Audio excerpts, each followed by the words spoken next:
যে রাজনৈতিক দলগুলো রয়েছে, আমরা আপনাদেরকে অনুরোধ করব, এই রাজনৈতিক বিভাজন এই ফ্যাসিবাদের পথকে ফ্যাসিবাদ পুনর্বাসনের পথকে প্রশস্ত করে দিবে।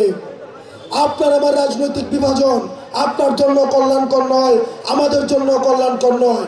এটি থেকে ফায়দা লুটবে আওয়ামী লীগ। সুতরাং রাজনৈতিক বিভাজনে না গিয়ে আমাদের আওয়ামী লীগের পুনর্বাসনের প্রশ্নে আমরা ঐক্যবদ্ধ থেকে তারা যেন আর পুনর্বাসিত না হতে পারে সেই জায়গায় ঐক্যবদ্ধ থেকে পরবর্তী বাংলাদেশ বিনির্মাণ করব আমরা। প্রিয় দেশবাসী, আপনারা জানেন এই জুলাই গণ অভ্যুত্থানের পূর্বে আমরা তরুণ প্রজন্ম আমরা স্তরে স্তরে প্রতারিত হয়েছি।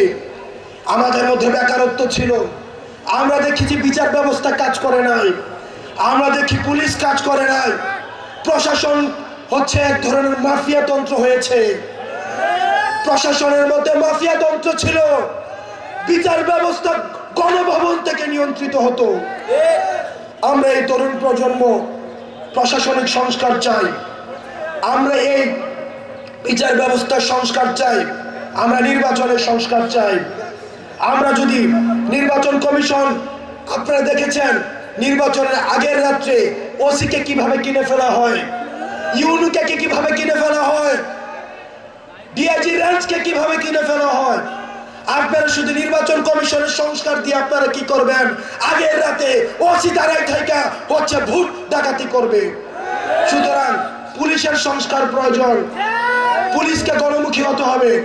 আমরা পুলিশ ভাইদেরকে আহ্বান জানাবো, আমরা আপনাদের ত্যাগ তিতিক্ষাকে সম্মান জানাই। সব পুলিশ হারুন না, সব পুলিশ বেঞ্জিন না। আমার ভাইদের মধ্যেও পুলিশ রয়েছে, আপনাদের মধ্যেও পুলিশ রয়েছে। আমরা আপনাদেরকে ধারণ করতে চাই।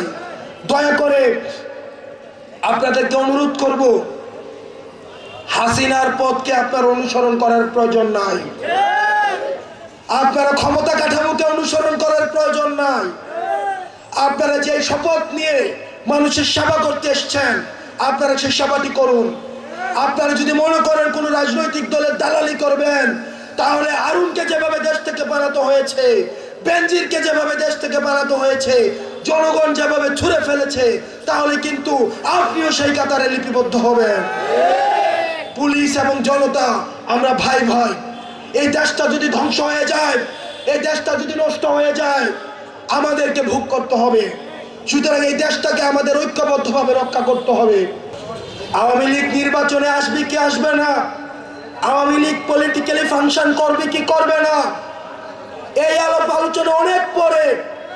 আগে খুনি হাসিনার বিচার নিশ্চিত করতে হবে, আগে ওবায়দুল কাদেরের বিচার নিশ্চিত করতে হবে, আগে আসাদুজ্জামান খান কামালের বিচার নিশ্চিত করতে হবে, আওয়ামী লীগের কমিটির লিস্ট ধরে ধরে বিচার নিশ্চিত করতে হবে, যারা বাক স্বাধীনতা হরণ করেছে তাদের বিচার নিশ্চিত করতে হবে, তারা জুলুম কায়েম করেছে তাদের বিচার নিশ্চিত করতে হবে। আগে তাদের বিচার নিশ্চিত করা হবে, তারপরে ওই আলোচনা আসবে যে আওয়ামী লীগ পলিটিক্যালি ফাংশন করবে কি করবে না। বিচারের পূর্বে যারা আওয়ামী লীগকে রাজনীতিতে দেখতে চান, আমরা স্পষ্টভাবে বলতে চাই, আপনারা যারা জুলাই গণ অভ্যুত্থানে আমাদেরকে দেখেছেন, আমাদের হারানোর কিছুই নাই।